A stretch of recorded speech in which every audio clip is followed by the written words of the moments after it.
When I made it to my home place, I found triumph of the will.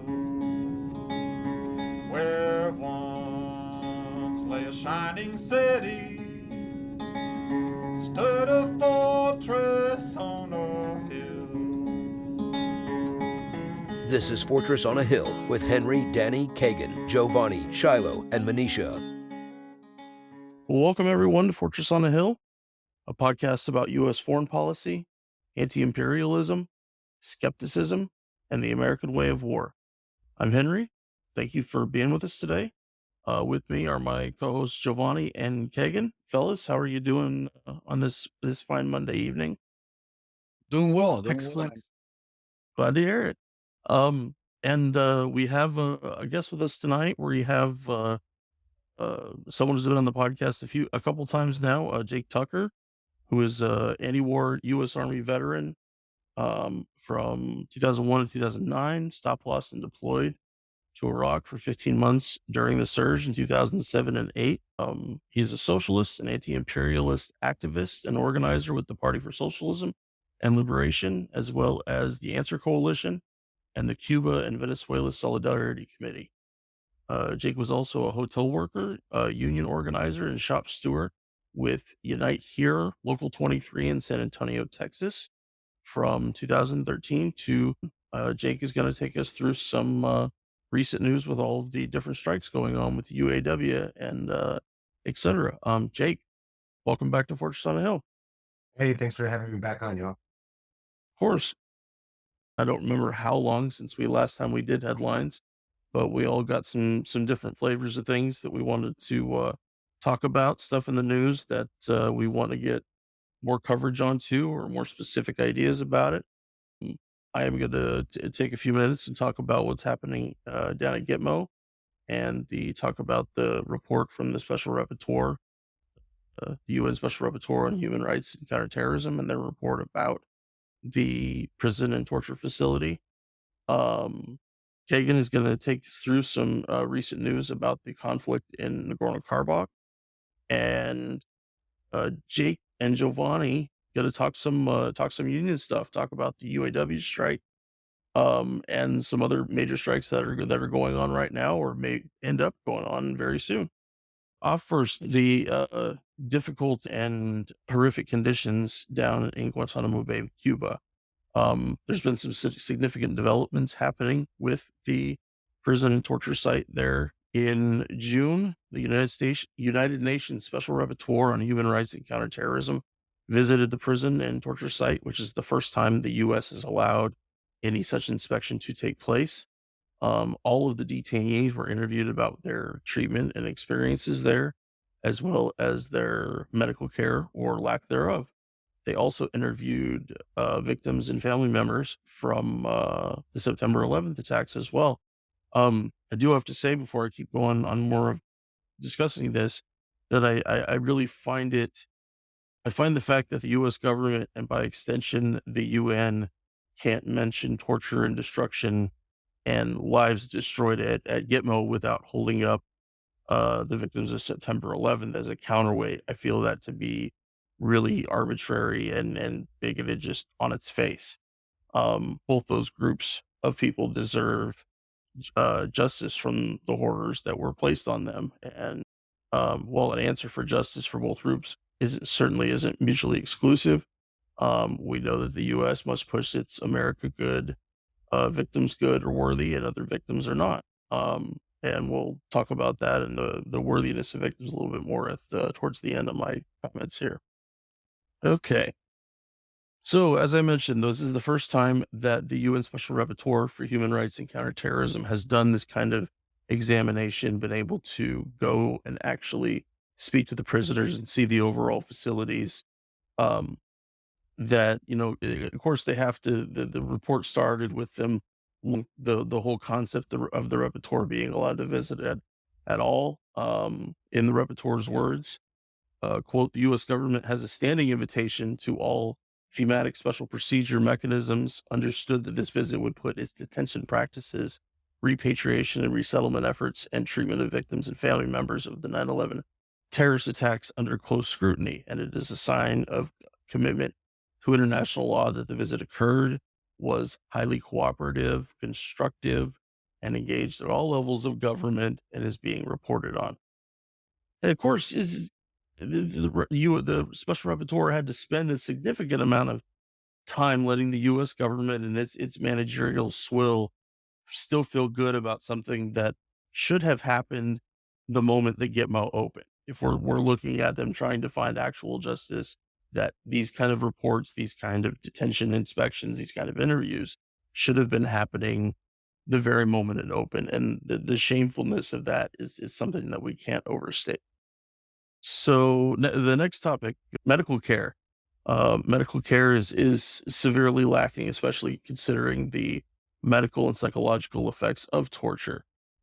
Quote, she also finds that specialist care and facilities are not adequate to meet the complex and urgent mental and physical health issues of detainees, which include permanent disabilities, traumatic brain injuries, chronic pain, including headaches and chest, stomach, back, rectal, and joint pains, gastrointestinal and urinary issues, complex and untreated post-traumatic stress disorder, and other current physical and psychological manifestations of torture and rendition after 9/11, as well as the cumulative and intersectional harms arising from continued detention, deep psychological distress, deprivation of physical, social, and emotional support from family community while living in a detention environment without trial for some and without charge for others for 21 years, hunger striking and force feeding, self-harm and suicide ideation, and accelerated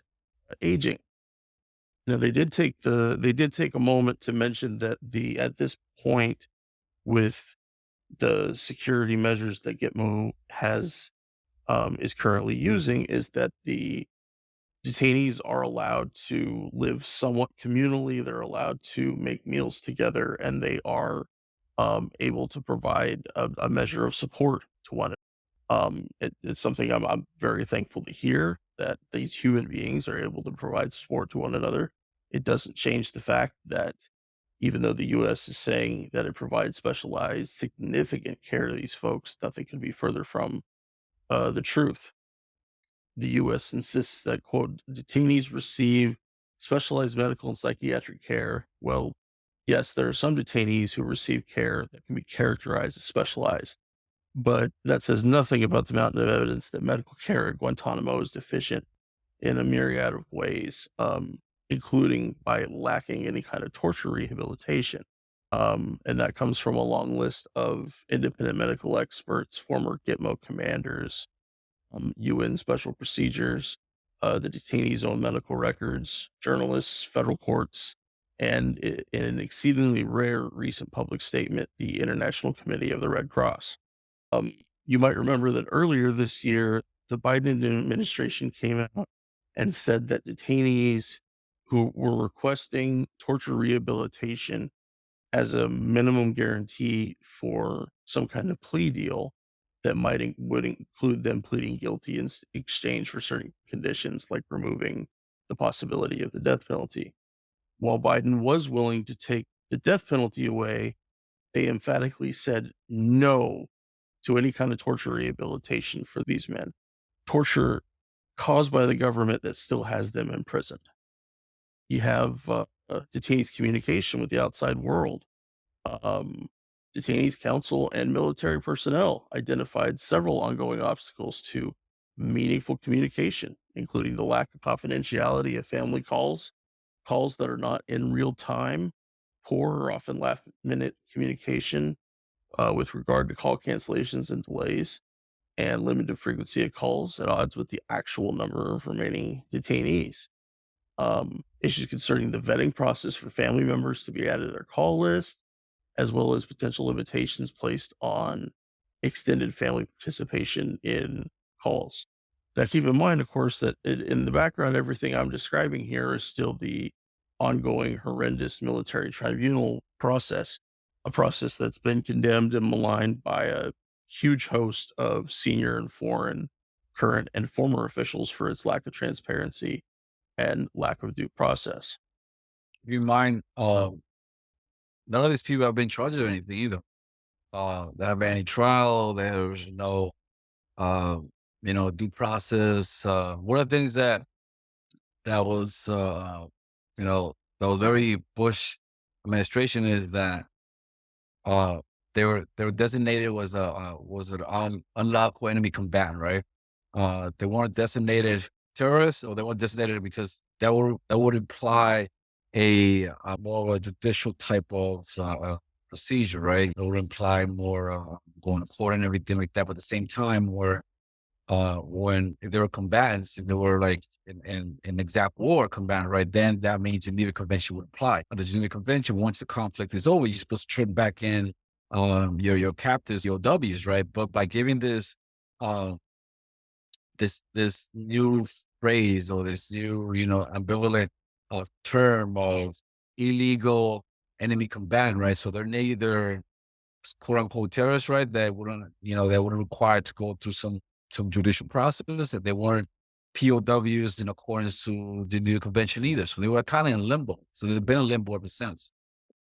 Yeah, it's by that designation that the Bush administration and subsequent ones were able to say that it doesn't apply, and it's um as you said, is at any other conflict, any other time, if these guys had been actually attached to a state, that it would have had to have been acknowledged. The Ukraine conflict has, I don't know about in terms of Geneva Convention stuff on the ground, but in terms of exchanging prisoners, in terms of trying to, that people on each side have worth, whereas people that we designated as terrorists and had no state backing meant that they were essentially seen as worthless, and then they could be left to rot at a place like Gitmo. So last little bit here. The cost of torture is the annihilation of the rights of victims of terrorism. The Special Rapporteur unequivocally states that this is systematic rendition and torture at multiple, including black sites, and thereafter Guantanamo Bay, Cuba, with the entrenched legal and policy practices of including and protecting those who ordered, perpetrated, facilitated, supervised, or concealed torture, comprise the single most significant barrier to fulfilling victims' rights to justice and accountability. In her view, the use of torture was a betrayal of the rights of victims. And so for all their bluster about wanting to, find the perpetrators of September 11th, this is what we were actually left with, is a bunch of guys that haven't been charged, or in some cases can't be charged, and are stuck in a place. Some of them may get to go home eventually, but some of them will never, ever be leaving with no rehabilitation for their wounds. And yet we think to ourselves that we were supposed to have been the good guys in that situation, that we were September 11th and the period after it was a time of justice, and it wasn't in the least. So last thing.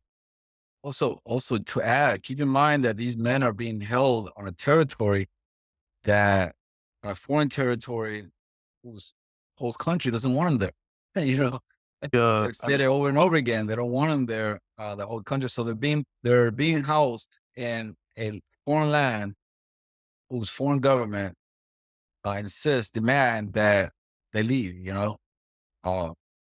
So it's wrong in all kinds of ways. I was talking to my wife last night about that exact fact, and when I told her that the Cuban government has stopped cashing the checks that come from the U.S. for that particular thing, it just blew her mind. It's like they just can be there. And it's like, yeah, they don't have any leverage in the situation, but they don't want them there, and they won't take the money, the blood money that is for that land and everything that was lost in that way.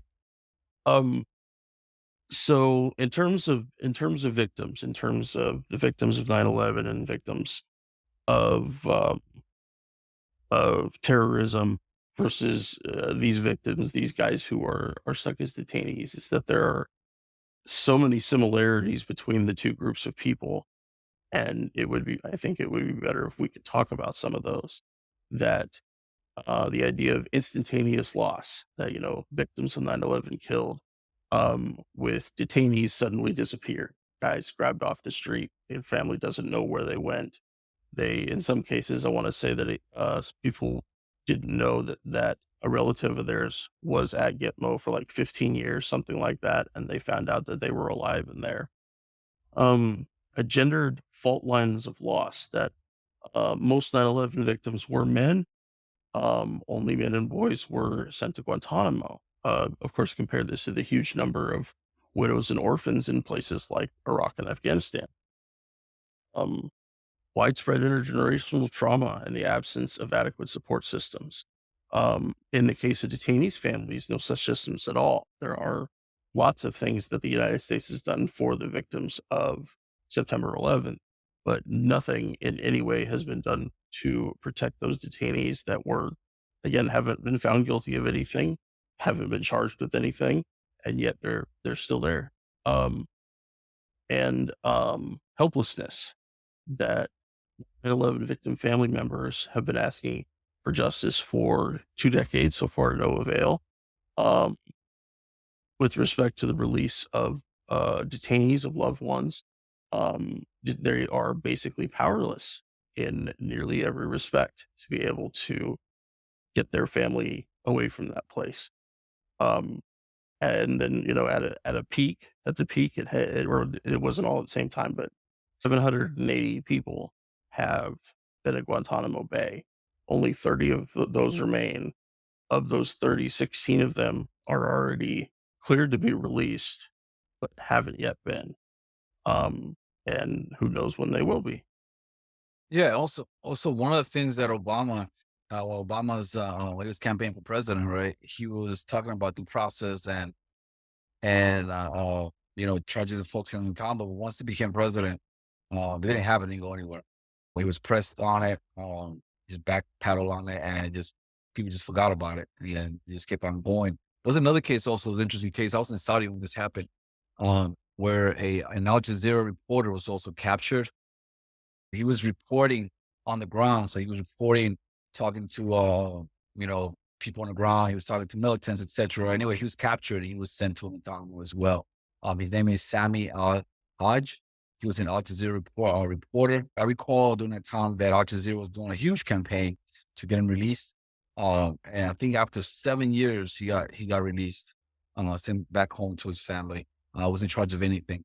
He just happened to be when he got picked up. I want to say I don't know about Afghanistan, but that 90% of the captured detainees by the coalition in Iraq had done nothing, had done absolutely nothing wrong. And so even from the beginning, even from the pipeline in, there was no reason to do that other than to being Muslim or being on the opposing side.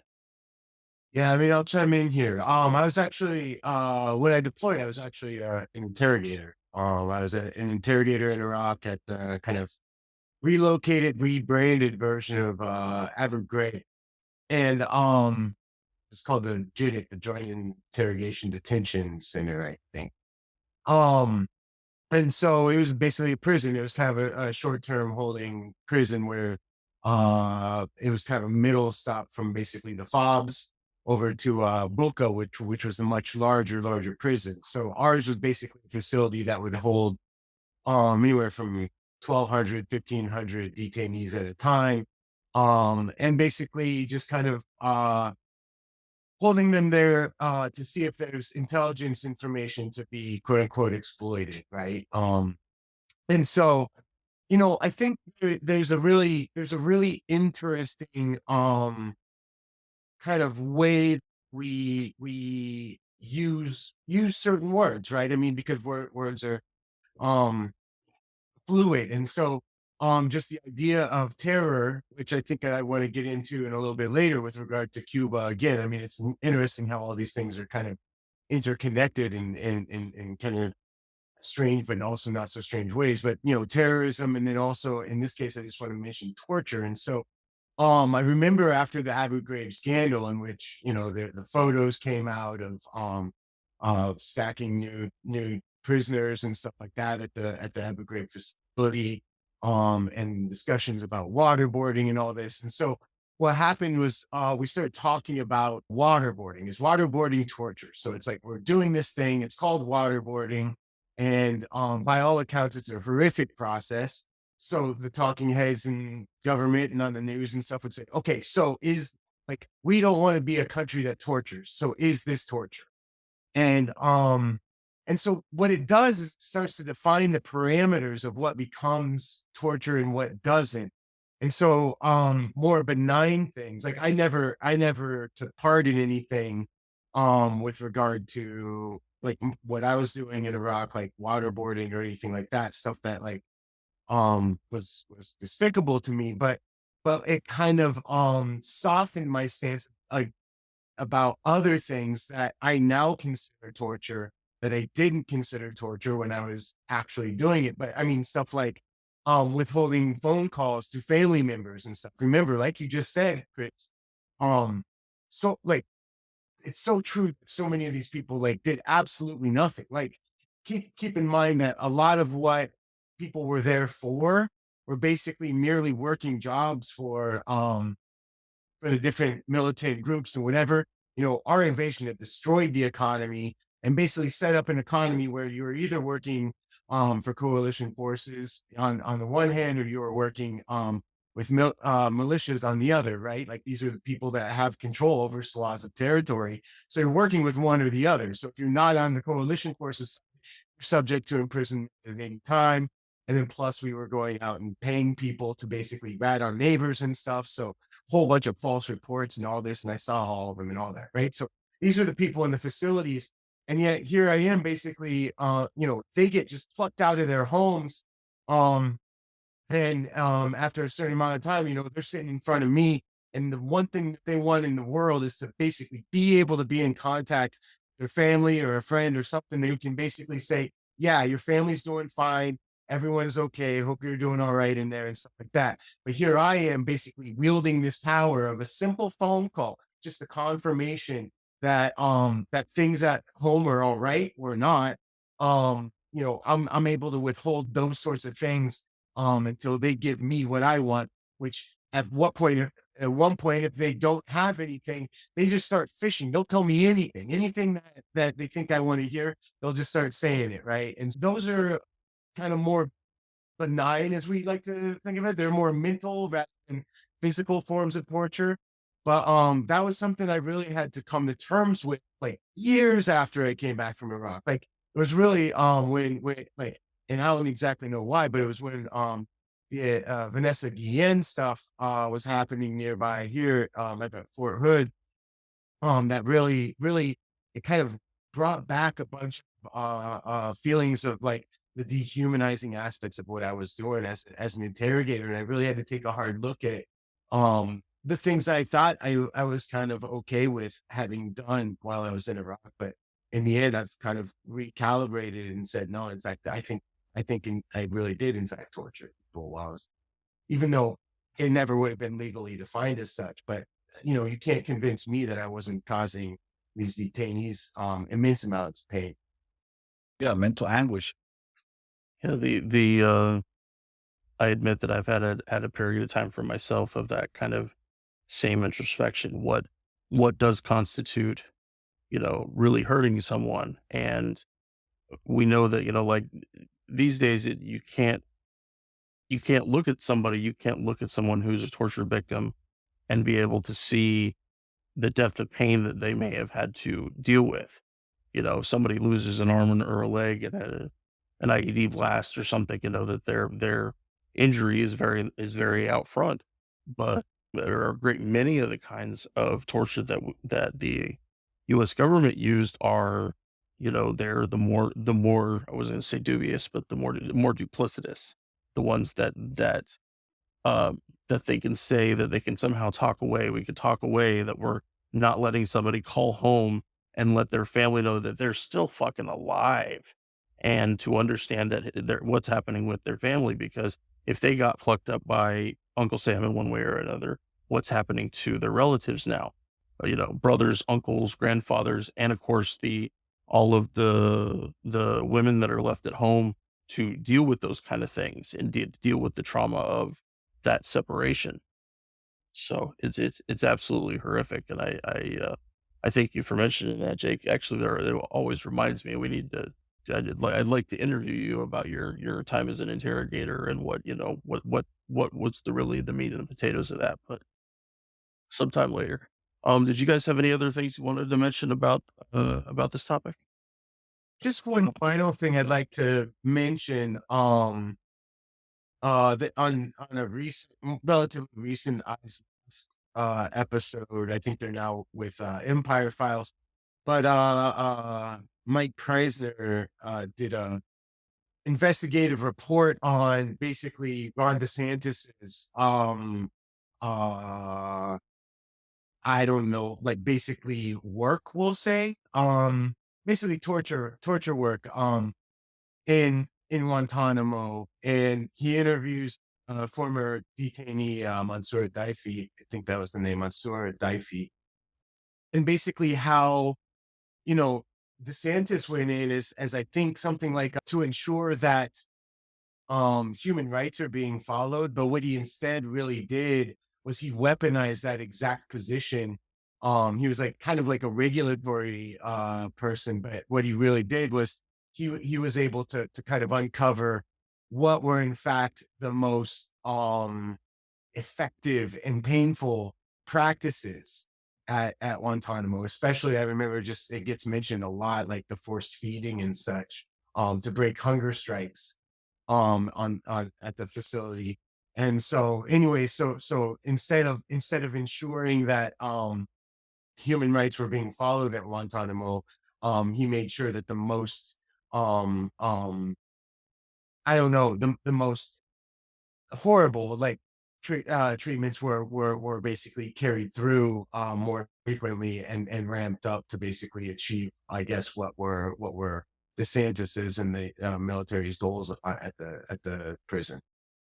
Yeah, I also wanted to add that I mean that the issue was the Guantanamo Bay prisoners, right? And within the context of American activism, right? It seems like it's something that picks up and then it's forgotten about. And then picks up again, and it's forgotten about. There's, and particularly and it has to do, I don't know if it has to do with whoever is in power or not, that whichever party is in power that gets the noise or that gets the attention. But then it kind of is going underneath again, and you don't hear from it again until another occasion, until something big happens or whatnot. Which is unfortunate. Unfortunate because it seems like it lacks the attention that it needs to. Definitely.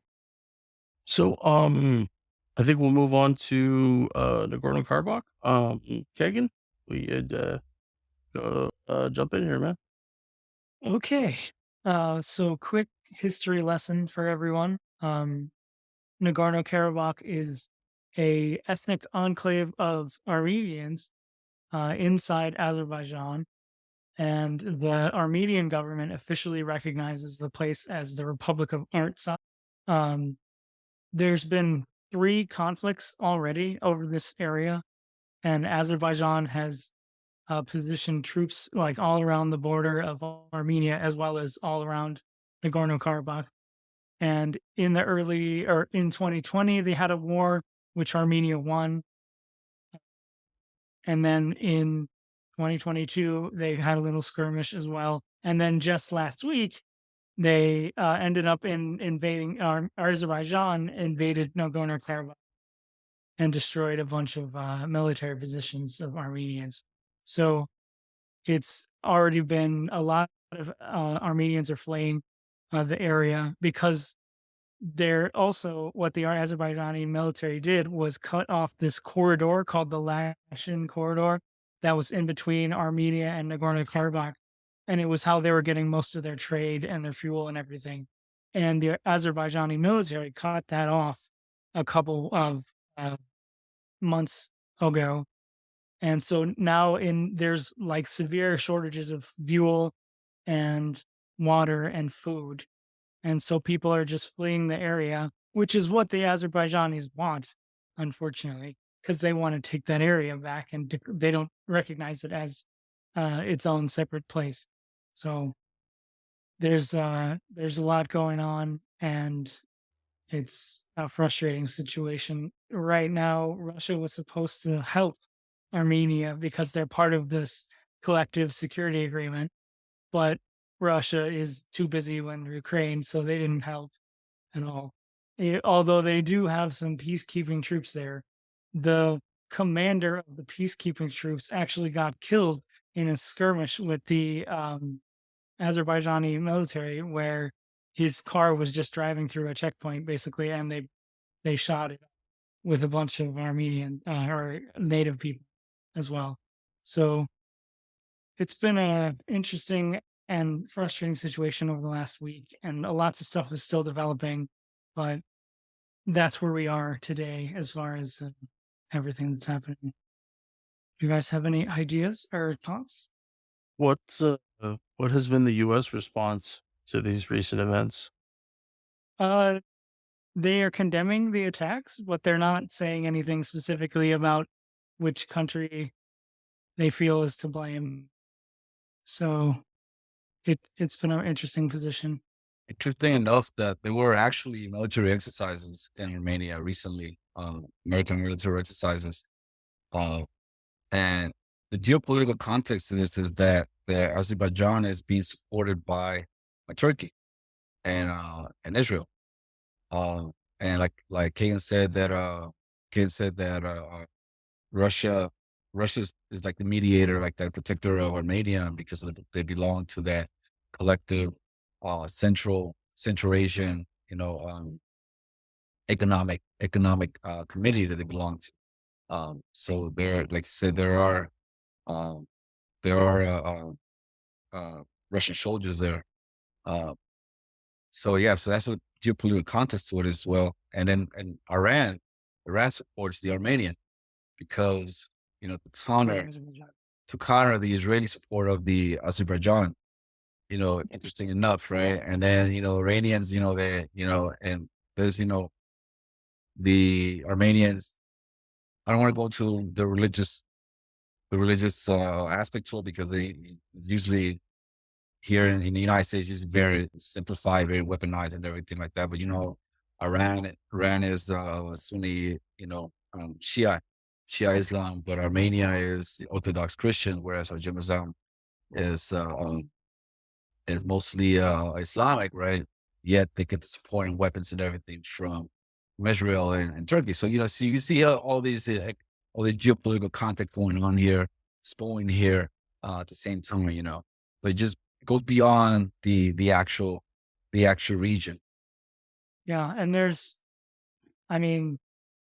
we don't want the other countries to get involved, but there's always a possibility of that happening. But I don't know. I also wanted to do a little Ukraine update, just about what's going on generally. The Ukrainian offensive is chugging along. It's going really slow because they have to go through all these minefields and defensive fortifications and stuff. But one of the official numbers for the casualties so far is somewhere in between 5 and 600,000 total. So what the governments have been saying. But according to this agency that I was looking at earlier, I was reading about, they're the agency that pays out that tracks the payment of money from the dead soldiers to the families, said that Russia's actual number of casualties is closer to 942,000. And that's just absolutely insane that we've already reached the 1 million casualty mark of this war, and it's not even 2 years in. Has there been anything about the U.S. escalation with the cluster bombs? You mean as far as like what Russia's response has been? Yeah. Oh, they're doing their normal saber rattling thing, and it seems like every time we go through this cycle where America is worried about the escalation if we give them a weapon system, and then there's complaining about them not getting the weapon system, and then we end up giving it to them after a certain amount of time. So it's been that way with cluster bombs. It's been that way with the HIMARS. It's been that way with now we're going to give them F-16s and ATACMS, which are the long-range tactical missile that can shoot up to, I believe it's 180 miles or more than that. So it seems like we continue to escalate things and Russia doesn't respond. So we keep escalating, but that's going to come back and bite us in the butt at some point, I think. Absolutely. But I mean, who knows? Like everybody is complaining on the media about the counteroffensive going too slow. Like we had some kind of timetable for how long this was supposed to take, but it takes as long as it takes. Like it's not going to be over soon. I think we're going to see this war drag on for a couple more years, unfortunately. Well, should we move on to the talking about the strikes? Yeah. Yeah, let me start real quick. So this last couple of years, right? There's been an uptake in strikes in the U.S. You had the Amazon strikes in 2021. You have the railroad strikes in 2022. Teacher strikes 2022. Now you have the Writers Guild strike in 2023. And now you have the United Auto Workers strikes in 2023. All three, the teachers, the Writers Guilds, and the auto workers strikes, and ongoing strikes are still going. And like I said, if you just get your news from mainstream media, you probably miss, they either downplay it or mention it by passing or try to frame it in a way where the strikers are just complaining. Here's what Sarah Lazar wrote from, she writes for the in these times, says, and it's titled, "The Big Threes Want You to Think Striking Workers and the Climate are at odds," right? They are not. And she quotes Axios. Axios says, "A potential strike by U.S. auto workers in September will be a high stakes problem for President Biden, who's trying to balance his push for electrical vehicles and his self-description as the most pro-union president ever." She also cites Politico. Politico says that a UAW strike would put the brakes on the current significant progress that's being made with the automotive industry, in particular in clean energy with EVs, with batteries, and all that supply chains to those, right? So you see the way that many of these corporate media, the way they frame it is that that some way or somehow, right? The strikers themselves, the workers themselves, they're blamed for something that's not being done, or they're being framed in a way that by them striking will cause now coming to election where will damage President Biden and will give the elections to the other team. Let's bring in Jake so he can talk more about this. Jake has way more experience, more knowledge on labor than I do. Go ahead, Jake. All right, yeah. Let me first caveat that.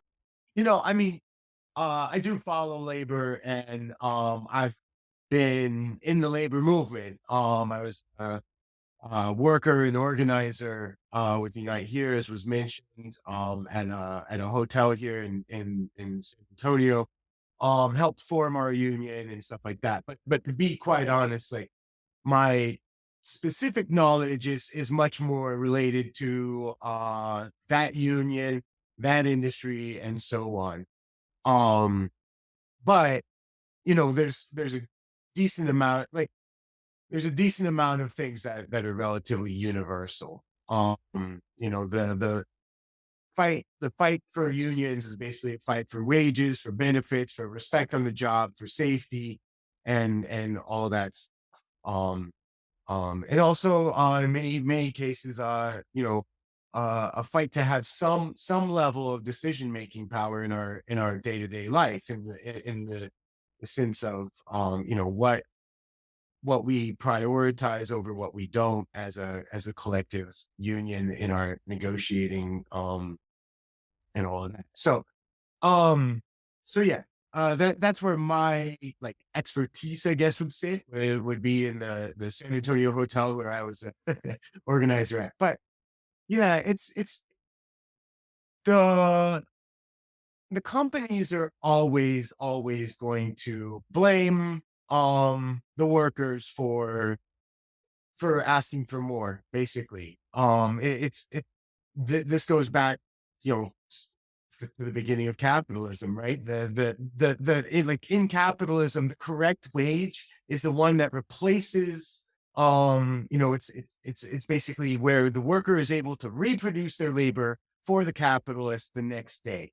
So it basically is literally subsistence. So in theoretical capitalist thinking, right, the correct wage is only that which makes it so that you basically are able to show up to work the next day and maybe raise some children, so that the capitalists have labor for the years ahead as well. So that which reproduces the system. So really everything else, and everything we have beyond just the bare minimum living conditions and quality of life in the US or elsewhere, is largely brought about through struggle, because the capitalists do not want to pay one penny above that reproduction of the labor force. So that's what this all is, right? So everything beyond that, that's us being greedy, right? Us workers being greedy. Meanwhile, us workers, every time we're making, even if we're making relatively decent wages where we have a solid quality of life, but our ownership, the ownership of the companies we work at and whatever are multi millionaires or even billionaires. That's us basically calling them greedy, right? They call us lazy, we call them lazy. It's it really is that. This is class warfare, right? This is class struggle. Is what it really all is. And just yeah, you don't have to take my word for it. You can listen to Warren Buffett. Warren Buffett a few years back said something like, of course there's a class war in this, like, what was it? What did he say? Of course there's a class war in this society. It's just that my side's the one fighting the class war and we're winning. So he acknowledges, right, like every bit as much as anybody else. So the media is largely a tool of corporations, of the ruling class, right? The ruling class of capitalists. And so I know I'm kind of getting a little theoretical here, but I think it's important that we understand what these things really are, like what these struggles really are all about. And so as we see this uptick in labor militancy, and I want to take it back a little bit. I think 2018, we really first started seeing the turning point in labor militancy, where we had a record, like not record, but we had the highest number of people in the United States going out on strike since 1986. So basically in like 30 years. And so what this signals, basically from, I don't know exactly when people want to put the starting point, some point in the 70s, mid 70s, late 70s, where neoliberalism really started to kind of take root in the United States. And what that means is basically privatization of public goods, destroying of unions. It's basically a going back to we were kind of under this Keynesian New Deal economic model. It was capitalist, but it was a little social democratic. And that's kind of how we operated from the Great Depression up until this, mid 70s, late 70s era, when, it was basically a retreat from capital, like as the working class had gained a lot of power through their unions, through the socialist parties, the communist parties, so on, through international events, which were national liberation struggles, through the Cold War and stuff like that. As the USSR had influence and all this, right? It was basically a surging. It was like a surging militancy of labor across the globe, and it had success here in the United States as well. In some cases more success than other places. In some cases, the U.S. was far behind others. But this is why you saw like Martin Luther King very, very, very much linking the issues of anti-war and labor along with the civil rights struggle, because these were links between international events, links between the struggles that workers had domestically, regardless of race, and then the issues of Jim Crow, which was obviously like oppressing an entire sector of people. And then that grew movements with regard to LGBTQ struggle, sexism, and all this, right? They all work hand in hand. But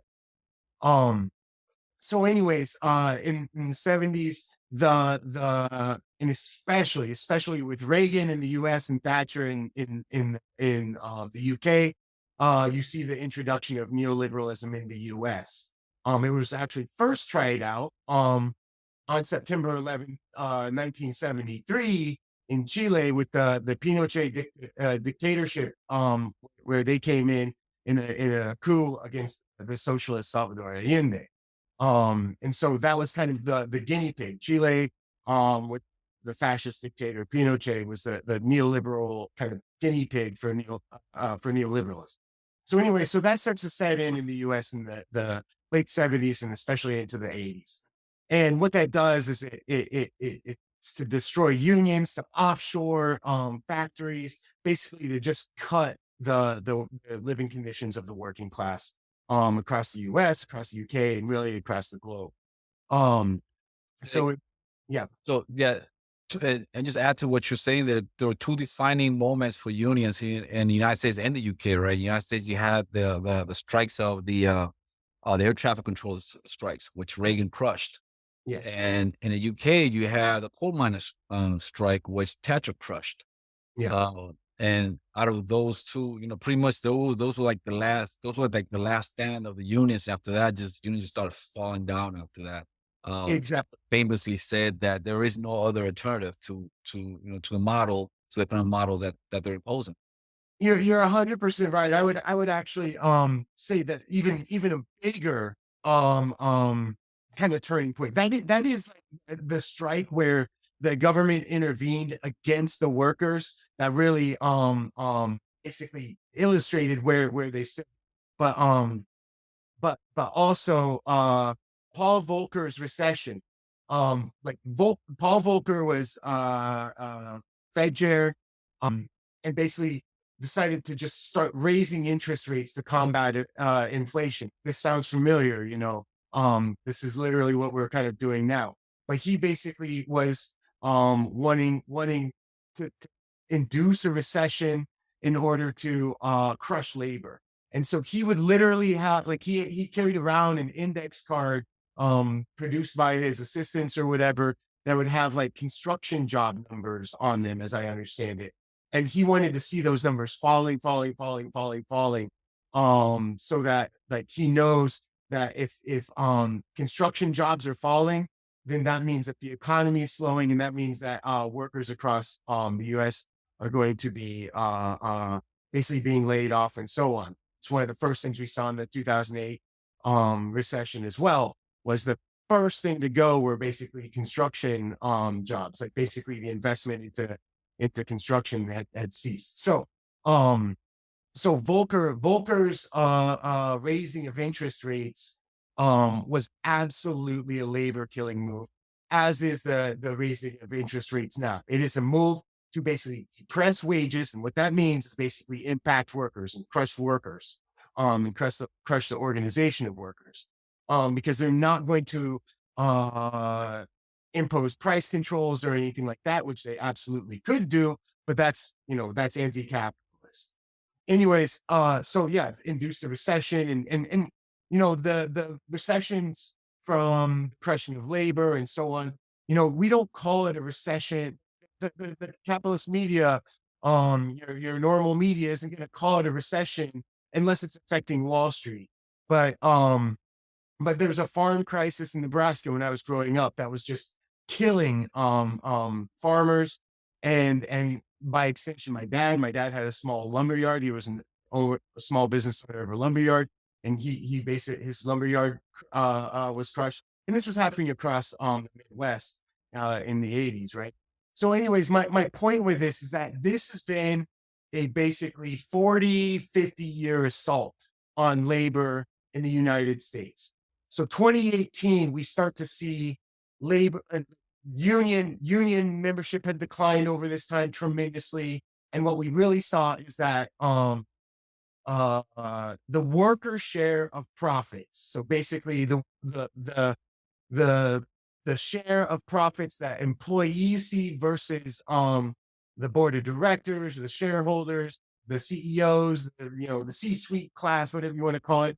Basically, the bosses were making a lot more of that share than the working class has ever since those late 1970 figures. There's a lot of good graphs. Something like 300% over the workers and the average. I don't know the exact number off the top of my head, but you can seriously see divergence. So like through the New Deal era, the 30s, like basically from the New Deal up until that time when revenues were going up, like worker wages and then basically the salaries and benefits to the corporate ownership and shareholders and stuff, those were going up at the same time, like basically all at the same rates. But then once the liberalism sets in, then you see that start to diverge where the workers make a lot less in real terms, and the capitalists are making lots more. So when we talk about how inequality is out of control, that is literally what we're talking. We're talking about the rich getting a higher portion of what is produced in this country by the workers than the workers are getting as their share. And so 2018, we saw a record number of strikes. Well, not record, but the most since the mid 80s, and it's continued on. So, and one thing I want to note about that is that we're seeing it happen in largely women and minority dominant industries. So 2018, you saw wildcat strikes from teachers across the country. So wildcat being, it's not even legal for the union to go on strike, but they do it anyways. Basically, they briefly dissolve their union so the union can't get in trouble about it, and then they go on strike. And so the first one to drop was West Virginia. West Virginia, the teachers went out on an illegal wildcat strike. They were followed by Oklahoma. I think teachers in Arizona, and actually a lot of them I kind of forget off the top of my head anymore. That really just broke open teacher labor militancy. In the same year, 2018, you had I think you had 5,000 workers from my union here, hotel workers, so largely women and minority women, predominant workers, going out on strike for months to get better wages for especially housekeepers. Housekeepers are the backbone of any hotel. And so that carried on basically the same sort of industries in the 2019. Then with 2020 and the pandemic and such, we saw it coming largely, as I hope we all kind of are aware, like especially coming from the department, or not department, the what do you call it, the warehouse workers, like especially the Amazon labor union, right? So there was the efforts to organize at Bessemer, Alabama, which Amazon really illegally crushed those organizing efforts, and then successfully organized in the New York City area under the Amazon labor union. And so So that was Yeah, we where also have the Starbucks strikes as well. exactly. And so, 2021 and 22, we really saw the rise of the Starbucks workers as well. Last year, the Starbucks workers, I think they've had well over 300 stores get organized, but they've really had an issue on getting to the negotiating table. So they've organized and been recognized, but Starbucks refuses to negotiate with them. So we've seen them go out on 2, 3, 4 day strikes numerous times. We have some here in San Antonio that are organized, and I think they've probably been on strike at least a total of like 7, 8 days over the past year or so, demanding the right to bargain with their employer, Starbucks. And then we saw the railroad strikes last year, which Biden basically sold out, forcing unions to come back to. You mean so that he's like the most pro-union president ever? Yeah, well, I mean, he can say whatever he wants, but the facts speak for themselves. I mean, like he can say what he wants, but I'm just going to tell the truth instead. So, but yeah, so he sold them out. They rejected a deal from the railroad companies. This was a union, if you will, a united front of different railroad worker unions, and they bargained together to have more power. And they had rejected the last offer from the railroads, and they were ready to go on strike. And Biden stopped him, basically said he can't do it. So Biden had his own Reagan moment, basically saying, like, if you do this, then I don't know exactly what the threat was, but anyways, he basically forced them to take the agreement and didn't know. Basically, the government has the ability to authorize or not authorize the strike. What would have happened is they would have rendered their unions illegal and out of compliance with the National Labor Relations Board, which governs labor relations. And so I guess the railroad unions decided they didn't have the ability to push the issue further at the time. I'm not sure, but you really did have some of the railroad union who's coming out after this moment and saying, now's the time this is the last straw. We need to organize, we need to nationalize the railroads. And if y'all remember, one of the major things that they were fighting for were better schedules and better conditions on the job, and basically better, the schedules provide them better rest, which would be safer, right? And then we just had the literally 1 or 2 months later, after Biden forced them to go back to work without getting demands met, then you have now infamous derailment of Palestine, which, yeah.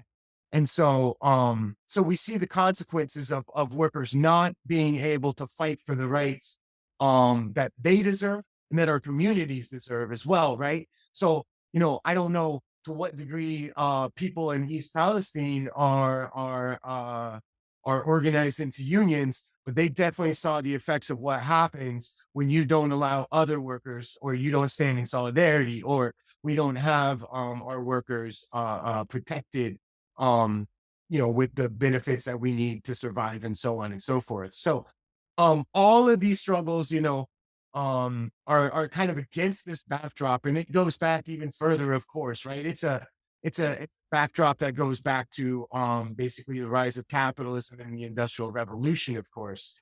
But this year we've seen the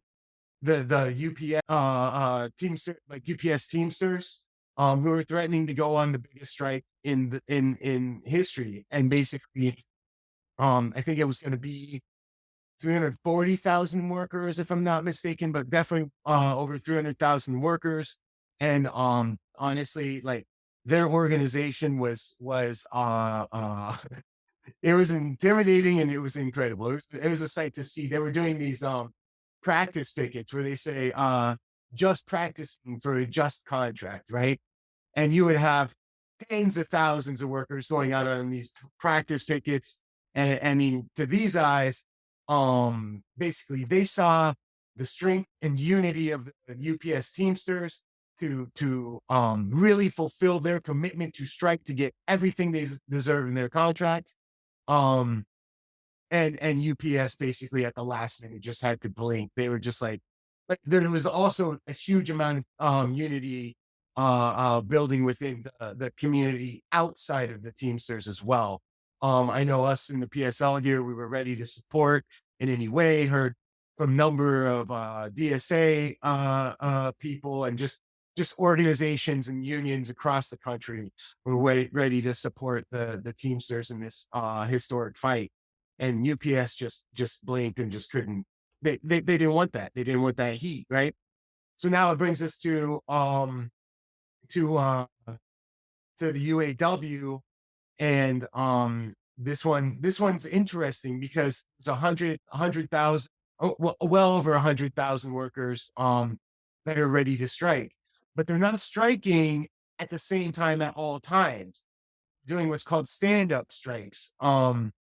In which case, based on the behavior and negotiating, like whether the companies are negotiating in good faith, and by the companies I mean GM, Ford, and Stellantis, what they call the big three. Stellantis bought out. Stellantis is like a Dutch company, bought out Chrysler and all that a number of years ago. I don't really know, but it's just a multinational conglomeration of auto makers. And so, yeah, that's so. I mean, that's another important thing here is that UAW is striking all three at the same time, and so based on the negotiating practice behaviors, you want to say of these companies, they will stand up more workers or basically bring them down. So it basically is a carrot and a stick, if you will, to the companies, like negotiate in good faith, or you're going to get a heightened impact of striking. So it's a really interesting tactic, and it's possible that it's taken place before. I wasn't familiar with it before that, like it's been utilized in this current fight. So it's really interesting, really exciting. I hope all the listeners are sharing all stories, because like y'all said, the mainstream media doesn't cover these as much as they should.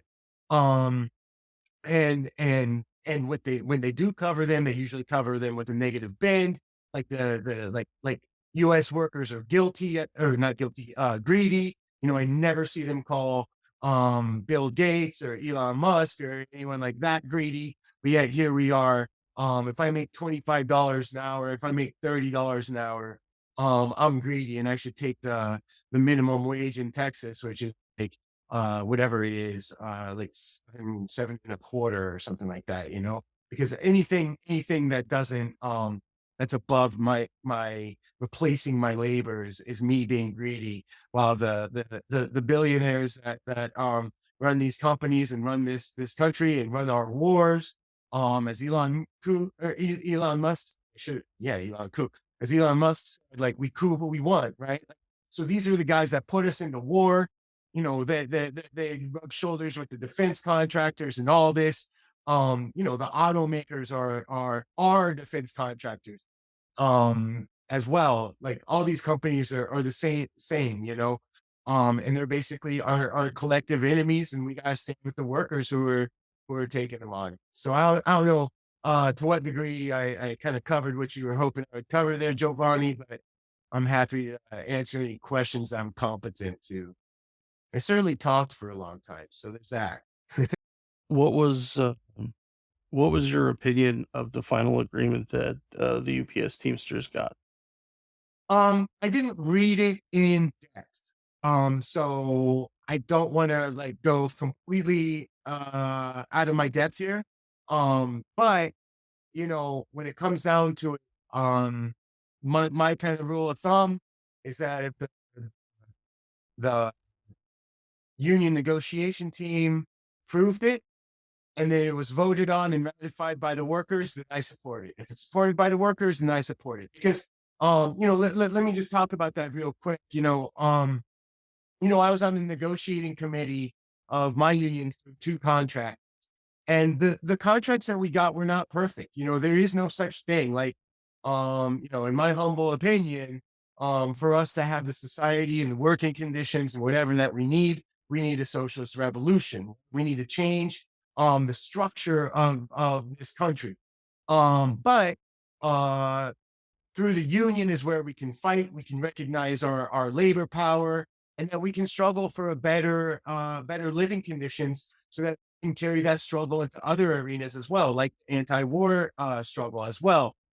Um, and so, when I like in our first union contract over 5 years at the hotel that I worked at, we went from basically over 8 years before we had the union, wages had gone up by $1.87, basically from $10 an hour when the hotel opened to $11.87 at the time that we were negotiating our contract. So basically 7-8 years, $1.87 up. By the time that we finished negotiating our first contract, we had secured, I think it was $3.45 raises over 5 years. So we had almost doubled the level of raises, or the level increased raises in a shorter span of time. We had also negotiated for free meals at our workplace, better, much higher levels of employee contributions to our healthcare plans, especially the best healthcare plans. Basically, good healthcare plans were unattainable for our workers prior to our union contract, but they really were affordable to our workers after the union contract. And we negotiated, like, both in the UPS strike and in the or not strike, but basically in the UPS fight, narrowly avoided a strike.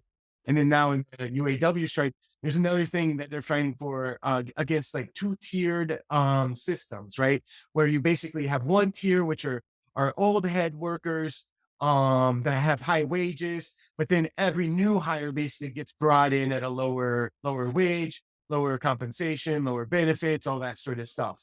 And so that's a tactic of division, as well as saving money in the long run for the companies, right? So you satisfy kind of old guard union members and whatever who are going to vote for this contract, and then basically it deteriorates the union, because the people who are getting sold out are those on the second tier, right? And so when the when the unions come and basically say, "Hey, join our union," they're like, "Dude, you sell me out every time you have a contract." Right? So that was one of the major things of the UPS struggle, was to end the two-tier system. Which wasn't understand the auto workers trying to do the same thing. exactly right. Exactly right. And so, it wasn't ended perfectly. It wasn't ended overnight with UPS. But that's just the way that these kind of negotiations go. But just in my own hotel, one thing hotels across the country are doing a lot of subcontracting outside of the bargaining unit, the union covered workforce at the hotels.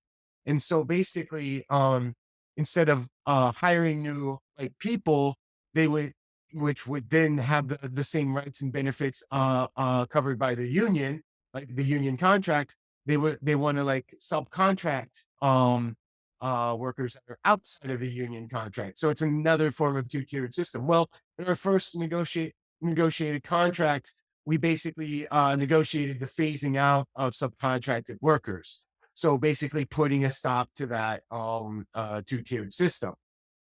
No contract is perfect. That's the nature of negotiations, right? And it's also, if we think about it, it's the nature of what we're going to have to look at when we talk about Ukraine and Russia. Neither side is be able to get precisely what they want here, but the conflict has to end or the pain will continue.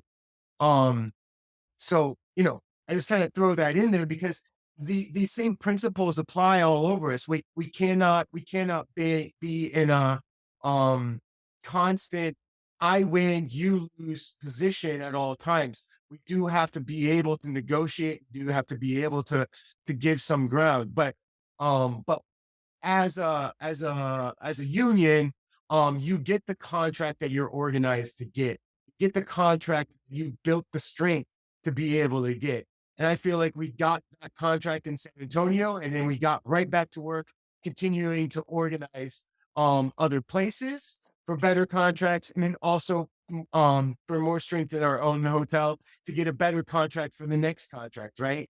And we did. I think in the second one, I think we negotiated for almost $5 raises over the following 5 years. So I think that the the UPS contract is a historic win for UPS workers. I think it's very clear that they had UPS running scared, and that UPS was talking this big game about how they just could not give any more, could not offer anything more to the union. But when this clock was about to strike midnight on that strike, they buckled and said, "All right, yeah, basta. Like, we can't allow these 300,000 plus workers who basically move 6% of the nation's economy on the daily. We can't have them going out on strike and us losing that level of profit. It's just going to devastate our shareholders and devastate us as a company. So I think it was a good contract, and I think the UPS Teamsters were well organized to get the contract that they deserve. Okay, let me bring you in to another conflict. Just because you mentioned the conflict about, negotiating, but there was this one conflict that was non-negotiable, which was when one side, openly won against another regime within another side that was backed by the United States, which is, I'm talking about the Cuban Revolution, 1959. Okay. And this conflict, there was no negotiation with the old guard because they collapsed and they fled and they left, right? And they started what we call it the Cuban Revolution, process of which continues, which is a process, right? In 1960, a young revolutionary leader by the name of Fidel Castro came to the United Nations to speak at the General Assembly. At the time, the U.S. pressed all of the establishments around the compound area where the UN is located, right, to deny them lodging. The Cuban delegation lodging. The Cuban delegation threatened the United Nations to set up tents outside of the United Nations, right? They don't, since they can get lodging, right? So another revolutionary here in North America named by the name of Malcolm X, right, caught wind of it, and he invited the Cuban delegation to stay in Harlem at the Hotel Teresa. Ever since then, it's been a tradition by the Cuban delegation. Every time they come here to the United States for the United Nations delegation, United Nations General Assembly, which is every 4 years, the Cuban delegation or the Cuban rep, they go to Harlem and they meet people in Harlem, and they hold forums and they hold talks and they hold events. This year, they did disappoint. The new president of Cuba by the name of Miguel Díaz-Canel gave a firing speech at the United Nations General Assembly where he pointed a couple of things, right? In his speech, he pointed the need for to address the climate crisis, and he put names of the climate crisis. He put that the greatest economies are not doing what they're supposed to do. The Western governments are not doing supposed to. They're expecting the global South to put in the bill, and they're not supposed to be, and they're not meeting the things, the commitment they say they were going to do. They're not meeting. Two, he talked about the sanctions. We need to end the sanctions regime, right? The purpose of sanctions is to misery people, to form control, neocolonialism. And three, Cuba will defend itself, right? Understand that after his speech, his speech also, you can find it, but People's Dispatch, they published his speech, so you can go and read it. Díaz-Canel After that, he met with People's Dispatch, and he just had an event recently this past weekend. And I understand that you were present. Can you talk a little bit about that? Yeah, no, I appreciate you bringing that up. Yeah, my wife and I traveled to New York City this past weekend, basically to take part in these solidarity events. Uh, and I want to give a little bit more additional context to this as well, because it's notable that Cuba is the temporary chair, like temporary head of the G77 plus China.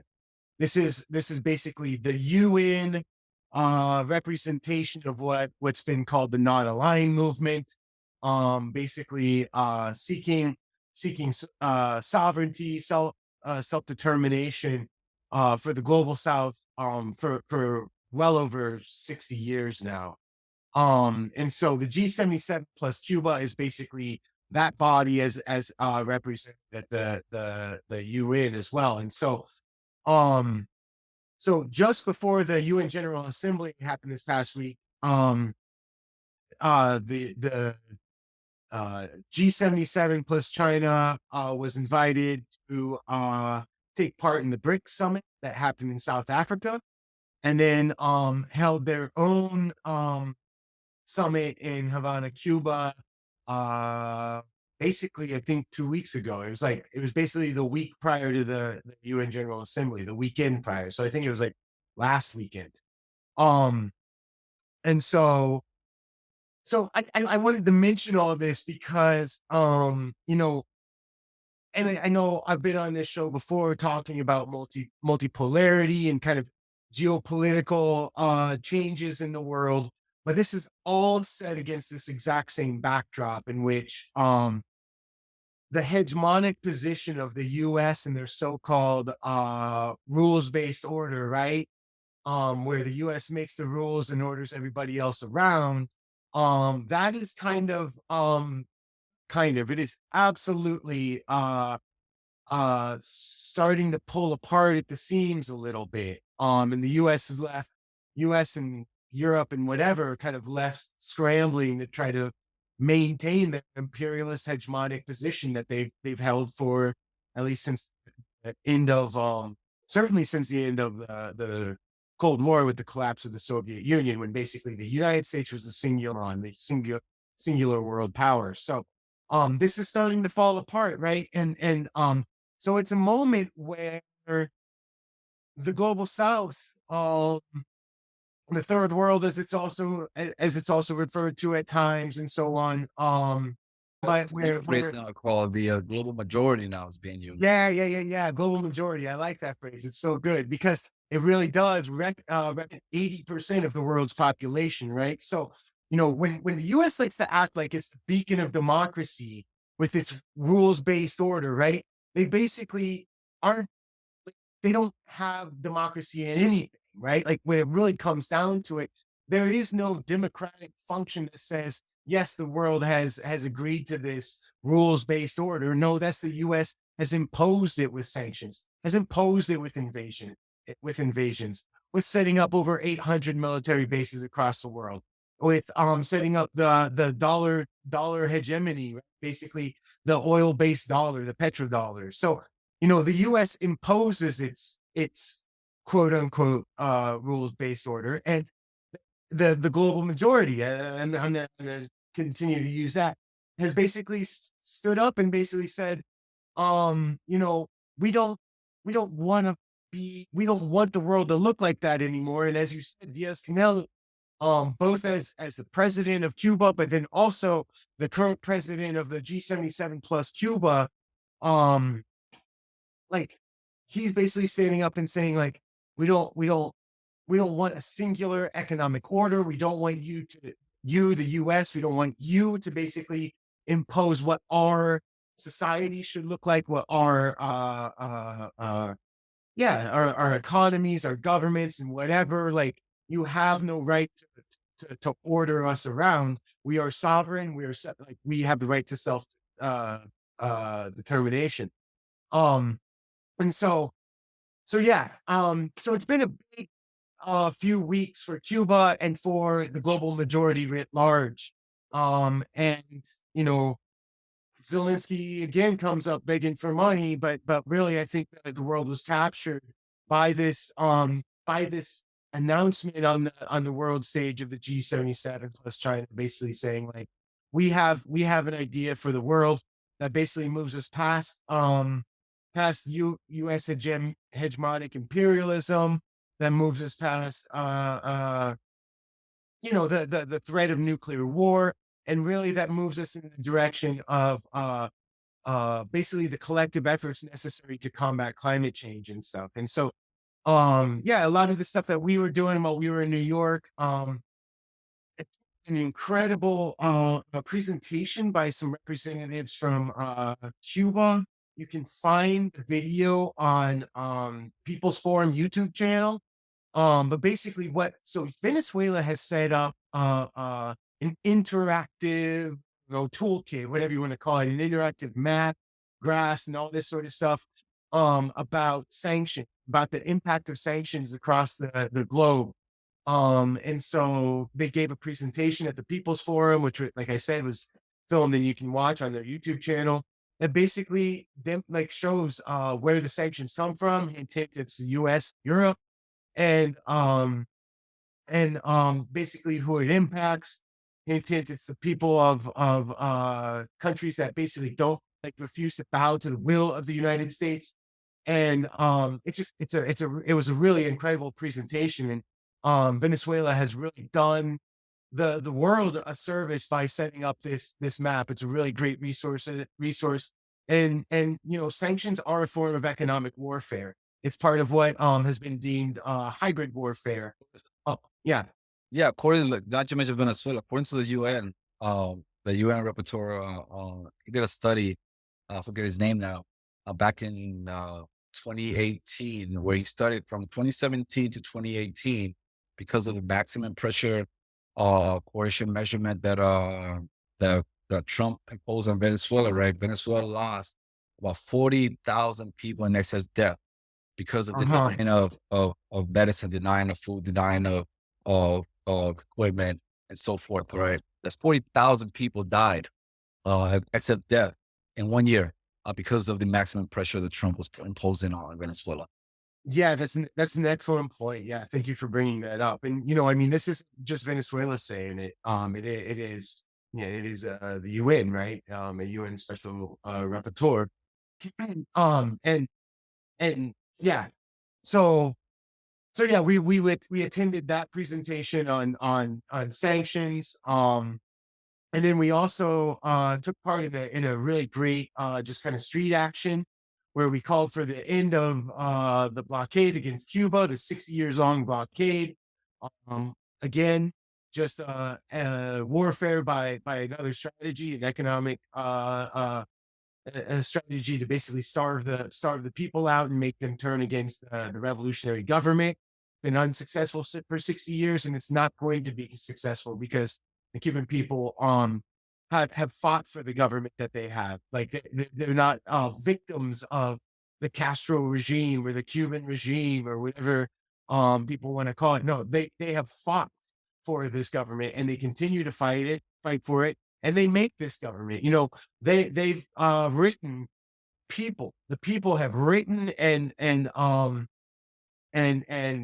ratified constitutions, both in, I think, 1978, and then again in 2019. When have the U.S. people ever written and ratified our own constitution? Like the Biden, Blinken, and then they like to call these states authoritarian. They're not. They have more robust democracies than the United States does, for sure. Where it's been shown that basically public opinion and public sentiment has no bearing on policy in the United States, right? Like these are.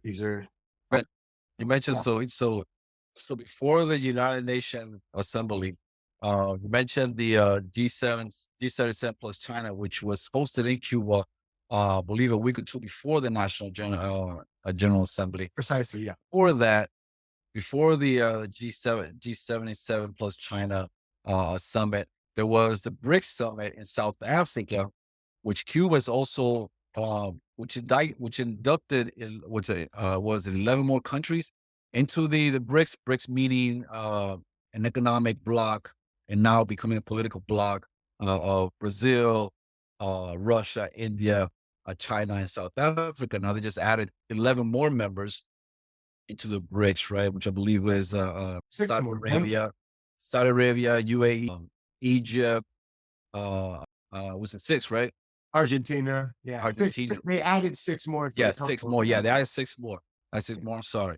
They added 6 more to it. And Cuba is not a member of, but Cuba is a member of Friends of BRICS. Exactly. I So think it's you've a got president. another, what, president 40, of 40 or more countries that are friends.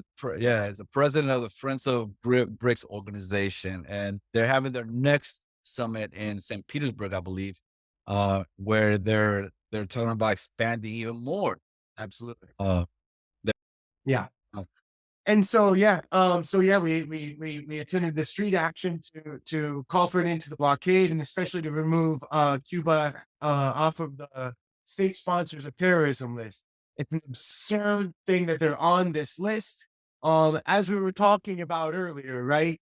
It is literally the United States that tortures on Cuba's island, on the island of Cuba. It is the United States.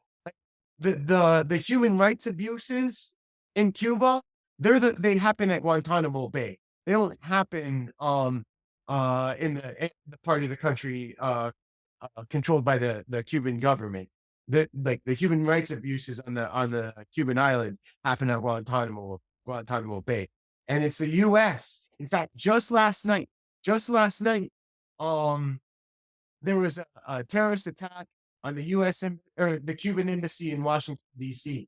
2 Molotov cocktails were thrown at the embassy, and there was a machine gun attack, I think, in 2020. The U.S. has never condemned it.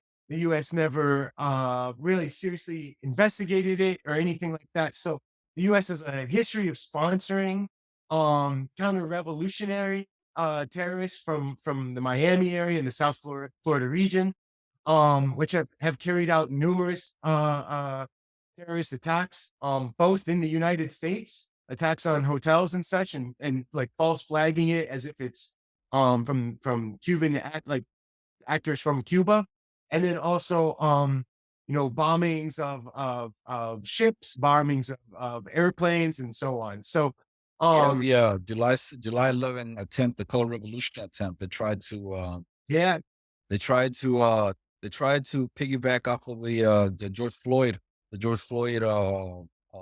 actions here in the United States. Tried to piggyback off of it, try and make activists, paid activists, try to mirror the Cuban government as being anti-black and anti-artists, etc. But let me bring you into something right there. You mentioned the Cuban terror list, right? So there's a bill circling in Congress, which was put together by Congresswoman Maria Salazar. I don't know if you're aware of her. It's called the Force Act. The Force Act, right? It's a bill that's being floated is to make into law. The Cuba is a state sponsor of terrorism, meaning it becomes law, meaning no president can roll it back, just like Obama rolled it back because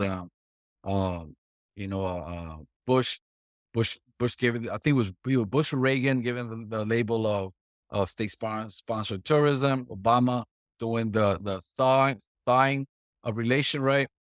Took the label out. Trump put it back on the label, and Biden just continued it.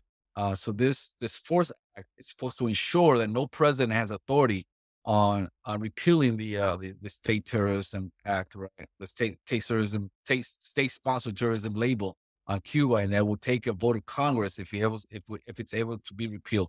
Something similar to this is the sanctions of Cuba. So the sanctions of Cuba became law under the Helms-Burton Act back in the 90s, which means that it's a law, it's a United States law. United States, it's a law, United States, right? That sanctions will be put on Cuba until there's a change of government, right? That's pretty much what it says, right? And no president can repeal that. It has to go through Congress. Can you speak a little bit more on that if you want? Yeah, absolutely. First off, anything can happen when the people make it happen, right? You're right. Like no individual politician right now is able to repeal these sanctions and whatever. But if we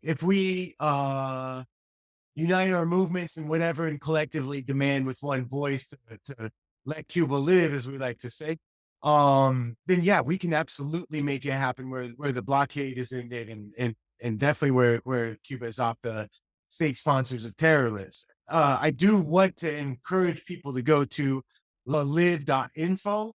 Because there is a campaign. We have a campaign to get 1 million signatures across the world to take Cuba off of the list of state sponsors of terror.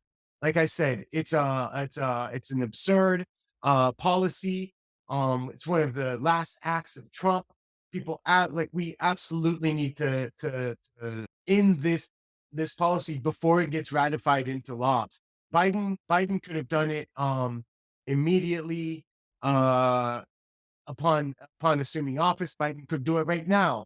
But you're 100% right, Giovanni. Before this legislation goes into basically voted on and then into effect, we need to make sure it happens before then. And one thing that any listener can do is basically go to letcubalive.info and basically sign their name, register their voice to basically let Cuba live. And basically do our part to basically reduce the pressure that's put on these countries that have been resisting U.S. imperialism for decades and decades and decades, right? And so that includes Nicaragua, it includes Venezuela, and so on. So yeah, I just wanted to make sure that get that part out there. Well, fellas, I think that's a good place for us to wrap it up for today. Jake, thank you so much for coming and sharing your time with us and your expertise on this. I'm uplifted anytime I hear that unions are doing better, people pushing for more, for the benefits they deserve, for the pay that they deserve, understanding that they have a much greater value than our capitalist system will ever provide them, but that doesn't mean that they should stop fighting for it. So Giovanni, did you want to say anything else before we close out now? Yeah, it's important that the majority of the people. It's important to understand that activism doesn't have to end or end within its borders, right? We need to be internationalist, just like Jake said earlier. Solution is socialism, and like Fidel said before, where every problem, there's a social problem, there's a social solution, and every problem is a social solution. What do we need? We need more socialism then. So yeah, Good thing to end on. we can't be born, what do you call it? Born yesterday activists either. We got we gotta be consistent with our things, and we can't repeat the State Department line. I heard the other day someone said, we can't be State Department revolutionaries. Can't be repeating the same lines of the State Department. I wanted to close today's episode by including a short clip from the address given to the UN General Assembly by Cuban President Miguel Díaz-Canel. Do keep in mind that the voice you're actually hearing is a UN interpreter. And to speak the ideals of peace and justice of a small archipelago that has resisted and will continue to resist. To live up to the dignity, courage, and unbreakable strength of its people and history. But I cannot stand at this global tribune without denouncing once again the fact that for 60 years now, Cuba is suffering from an asphyxiating economic blockade, designed to depress its income and living standards, to promote a continued scarcity of food, medicines, and other basic inputs, and to damage its development potential. That is the nature and those are the objectives of the economic coercion and the great pressure applied by the United States government against Cuba in violation of international law and the UN Charter. Cuba has not implemented a single measure or action aimed at damaging the United States, or its economic sector, or its trade, or social fabric. Cuba has not engaged in any action threatening the United States' independence, harming their sovereign rights, interfering in its internal affairs, or affecting the well-being of its people. The United States' behavior is absolutely unilateral and unjustified.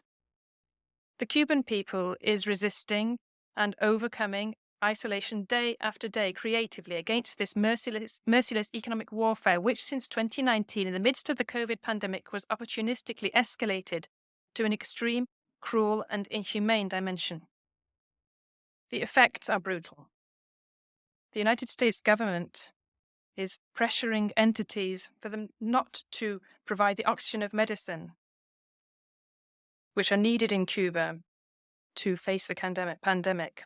Our Cuban scientists created vaccines and developed the ventilators which were needed to save the country and which we put at the disposal of other countries of the world as well. With surgical and vicious precision, they calculated both in Washington and Florida how to inflict the greatest possible damage to Cuban families. The United States continues its actions and has tried to prevent the supply of fuel and lubricants to our country, which would be unthinkable in times of peace. In a globalized world, it is not only absurd, but criminal to prohibit access to technologies, including medical equipment, which have over 10% of United States components. It is shameful, their action against medical cooperation provided by Cuba to numerous nations.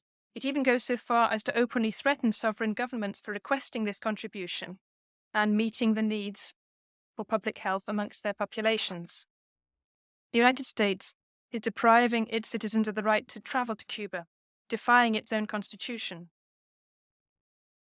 The intensification of the blockade has an impact on migratory flows in our country over the last few years, which means a painful cost for Cuban families and has demographic and economic consequences of an adverse nature for the nation.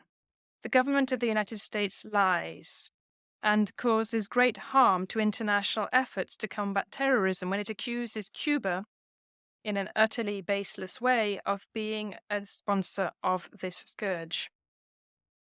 Under the shield of this arbitrary and fraudulent accusation, they extort hundreds of banking and financial entities throughout the world and force them to choose between continuing their relations with the United States or maintaining their links with Cuba. Our country is truly under siege. It's suffering from a cruel, silent, extraterritorial economic war. This is accompanied by a powerful political machinery for destabilization, with vast funds approved by the United States Congress, with the aim of capitalizing on the shortfalls caused by the blockade and undermining the constitutional order of the country and its people's serenity. Despite the hostility of this government, we will continue to build bridges with the people of the United States, as we do with all peoples of the world. We will strengthen still further the links with Cuban immigrants in any part of the world. President, promoting and protecting human rights is a shared ideal, which requires a genuine spirit of respect and constructive dialogue between states. Regrettably, 75 years since the adoption of the Universal Declaration of Human Rights, reality is very different from this. This has become a political weapon for powerful nations who seek to force their geopolitical designs upon independent nations, mainly those from the South. No country is immune from challenges, and none has the authority to consider itself an example in terms of human rights and to stigmatize other models, cultures, or sovereign states. All right. Well, thank you everyone for joining us today, and I hope to see you next time. Take care. Money is tight these days for everyone, especially in the lingering shadow of COVID. Penny pinching to make it through the month often doesn't give people the funds to contribute to a creator they support. So we consider it the highest honor that folks help us fund the podcast in any dollar amount they're able.